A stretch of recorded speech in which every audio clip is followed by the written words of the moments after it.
it's Vicky and I'm back with my 5-star prediction follow-up. So last month I did a 5-star prediction video, and this is a bit of a collaboration with Sarah from Sarah's Nightstand and Lindsay from Lindsay's Little Library. It's a part of a series that they do on their channel. It's called Booklist Thursday, and they like to do these rounds of 5-star predictions and invite other booktubers to take part. And this go around they invited me. This is my second or third time I think I've done this with them, so I was super excited when they asked me to do another one. And we each chose 3 books, and basically the only sort of prompt, because they always try to do some sort of like prompt or theme with these 5-star predictions, was to read creepy books because Halloween's coming up. So that was super easy for me because I love the creepy stuff, as you know. And so the 3 books that I chose, I have now read. And now I'm gonna let you know if they were 5 stars or not. So let's dive in.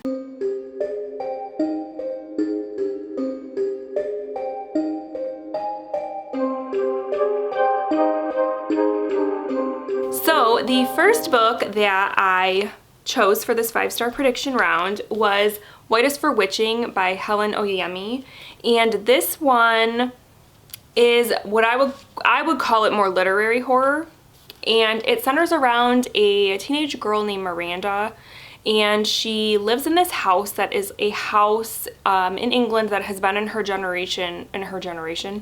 family for generations. And she lives there with her twin brother, Elliot, and her dad. Her mother has passed away. And so that is sort of a sort of theme of the book, is grief, because this family is grieving her loss and trying to live in this house with their mother not there anymore. And Miranda also has, the best way to describe it is she has disordered eating. She has a condition called pica, and also, it doesn't come out and say it, but I would say that she also may have some sort of like anorexia or something like that.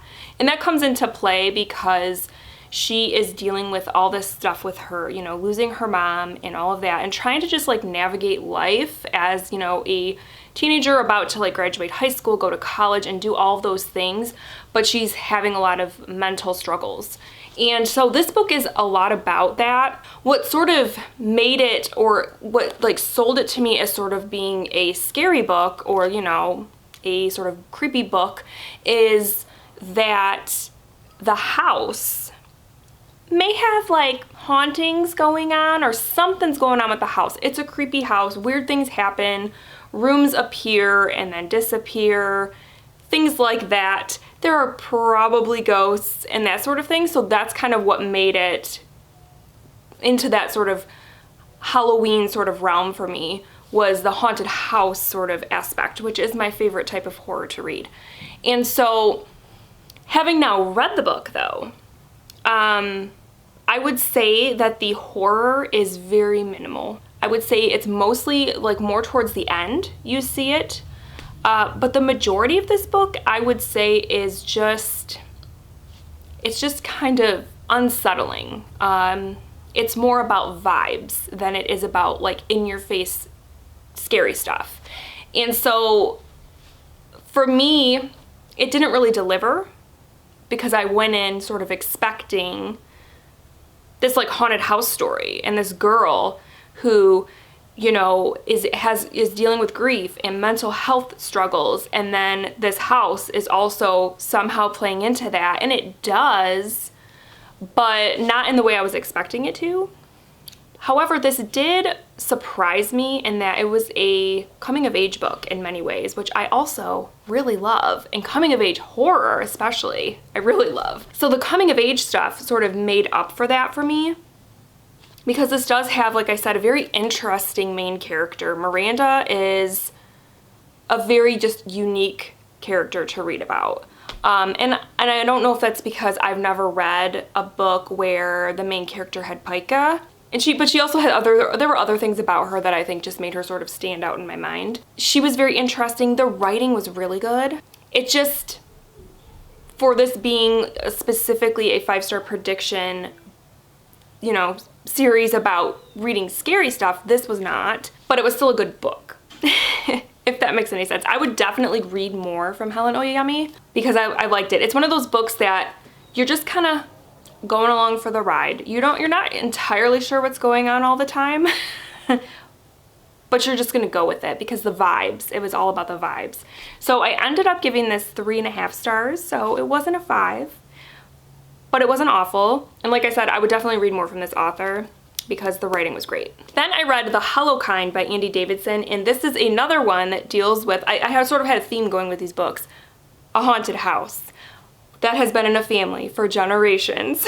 And in this one, our main character, Nellie, inherits this house from her estranged grandfather, and it's a house that I believe, yes, her grandparents had built, and it's on this property kind of in the middle of this forest because it was a, they were not mining, that's not the right word. I can't think of the word right now, but they were making turpentine. It was a turpentine mill. There you go, a mill. So there's lots of trees, it's very secluded, and then there's this big house, and she moves there when she inherits the property. She decides to move there with her 11-year-old son, Max, because she is also trying to leave her husband, who is abusive. She goes to this house, and like I said, she didn't really have a relationship with her grandfather. She met him like once in her life, and pretty much right off the bat, like, the house is weird. There's creepy things going on, there's noises, there's all kinds of stuff, and it sort of goes from there.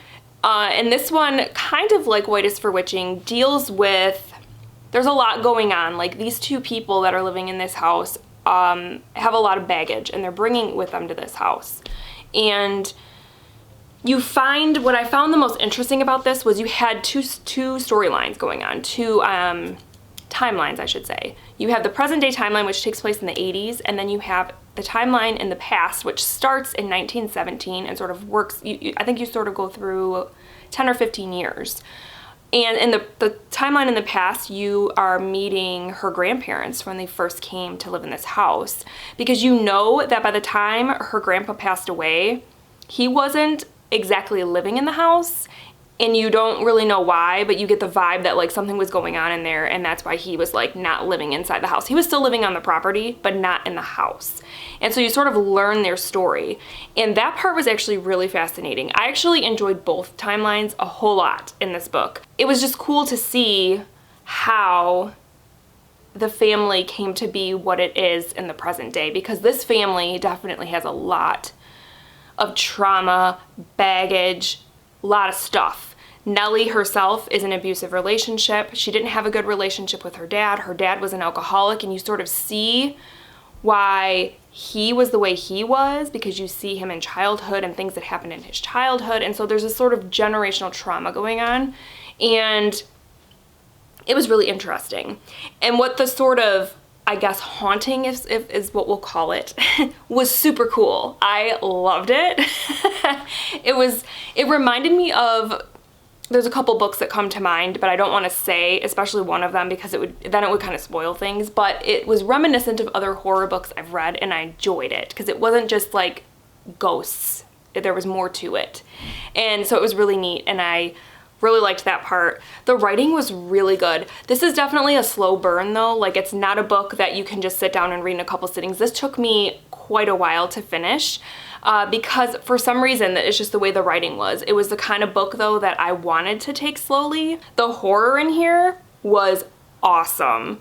The scenes that were like meant to be creepy were creepy. I loved the imagery, the vibes, all of it. It had this sort of Southern Gothic feel to it.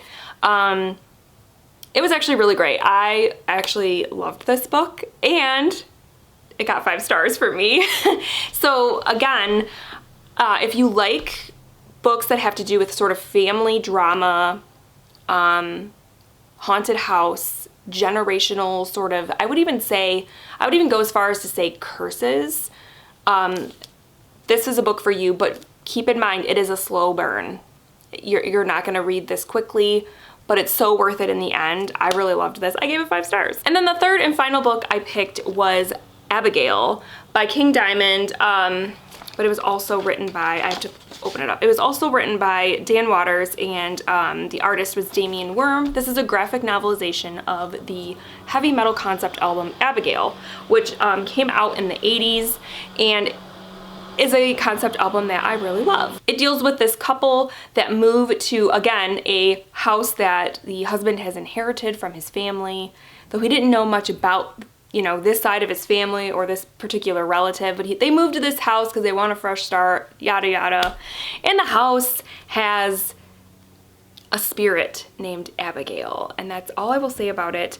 The heavy metal album is really fun to listen to, and it's pretty short. I think the entire album is maybe 30 minutes long. But just the music and the way King Diamond sings, some of the like imagery that he like puts there, it's a great story. So I was really excited to see this story in this format. And this was pretty good. They definitely expanded the story a little bit. You got a little more backstory from Jonathan, who is like the husband. There's a little more backstory about him. And there's just a little bit more like detail about them. But otherwise, it pretty much sticks to the story that you hear in the concept album, so no complaints there. It even had, like, there is even parts of the dialogue in here that were like straight out of the songs, which was also super fun. And I think just as a horror story, this is pretty solid. It gets pretty dark, it gets pretty gory, especially at the end, and yeah, like all of that stuff that you have in the album was here. My only, I guess, thing about this was I didn't love the artwork all the time.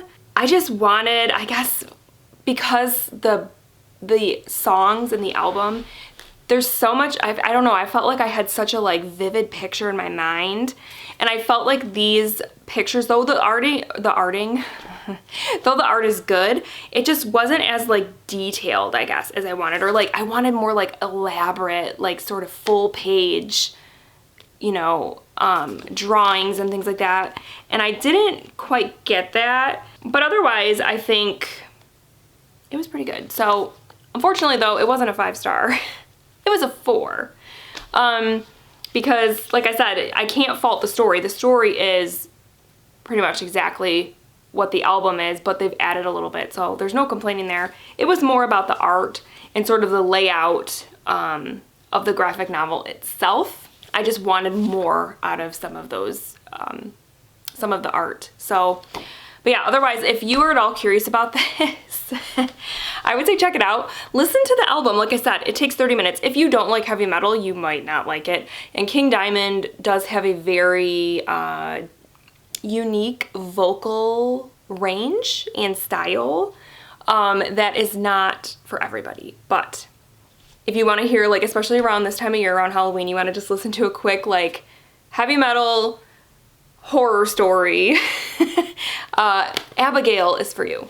All right, so this round of 5-star predictions wasn't too bad. I had a 5-star at least, which is good. I have had times where I didn't get a 5-star, so at least I got one, and I didn't hate either of these books. They were all good books. Good books to read at this time of year, and I'm glad I read them, and I'm glad that I did get a 5-star out of it. So yes, that is it. Let me know down below if you've read any of these books and what you rated it, because I would love to know. And I think that's it. Actually, let me know in the comments what was the last book that you gave 5 stars to, because I would love to know what you've been given the 5-star ratings out. All right, that's it. I hope you guys have a great week, and I will talk with you soon. And thank you so much to Lindsay and Sarah for inviting me to take part in this round of 5-star predictions. It was a lot of fun. And now that's it. Thank you so much for watching.